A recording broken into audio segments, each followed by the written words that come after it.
Hi, I'm Allison, and I chose to research panic disorder because of my personal experience with symptoms of this disorder.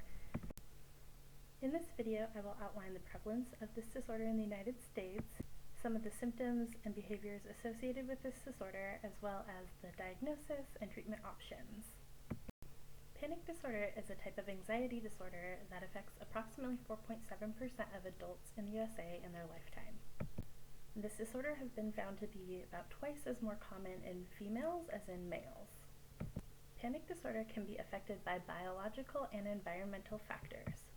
Biologically, it is thought that chemical imbalances in the brain are the cause of this disorder, specifically looking at serotonin, dopamine, and norepinephrine. It is thought that when the brain does not have enough of these chemicals, that it causes some of these symptoms of anxiety and can even lead to depression. However, panic disorder cannot be solely related to biological means, as it has been found to be triggered by prior traumas, stresses, sudden losses such as deaths in the family, job losses, or other social supports. Although these environmental factors can be triggers, oftentimes these are subconscious and people are not really aware that these are what are causing their panic attacks.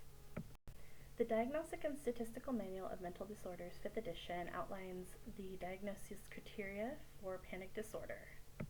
The criteria are pretty generalized, which makes panic disorder a harder diagnosis in comparison to other mental health disorders.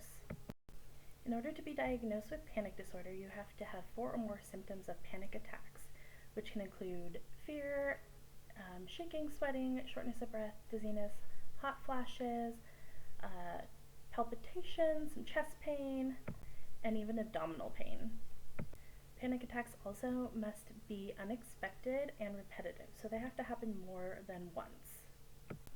Furthermore, these symptoms have to be ruled out to not be accounted for by another anxiety disorder, medical disorder, or anything that is caused by another medication or drug.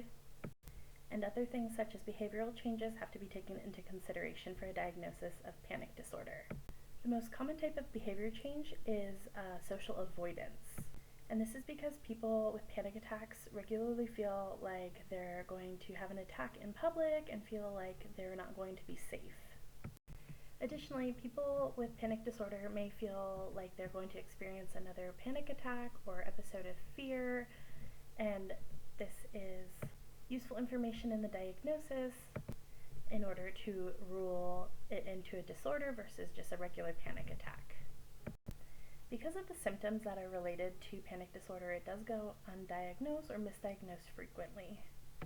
There's a lot of medical testing that needs to be done, as well as surveys and questionnaires filled out in order to diagnose specifically panic disorder versus another anxiety-related disorder or other health condition. There are multiple treatments for panic disorder that do include medication therapy with medications that increase the serotonin supply to the brain, as well as anti-panic medications or anti-anxiety medications such as benzodiazepines like Ativan, lorazepam, or Xanax. But there's also cognitive behavioral therapy, which is mostly discussing the symptoms, problems, and finding solutions and better ways to managing the anxiety and fear symptoms that happen. Ultimately, it's a way of altering the way we process the thoughts and the way that we behave in reaction to them. As far as treatment outcomes go, studies have shown that patients treated with medication alone see less improvement than those treated with medication and cognitive behavioral therapy, although those treated with medication do also see some benefits. Some of the outcomes measured include changed beliefs in the way that anxiety can cause a harmful consequence, such as being in public and not being able to escape, or feeling embarrassed if you have a panic attack in front of a bunch of people, as well as by just measuring social avoidance. People with medication and cognitive behavioral therapy have been found to have less social avoidance and feel less as if they're unable to do things that they normally would do in their daily life. As an adult, I've always known that psychology was an important area of study for mental health issues, And in this course, I learned more about causes, diagnoses, and the different types of treatment options available for mental health problems, as well as the different causes of behavior changes in people. In the future, I hope to become a healthcare manager in a clinical setting.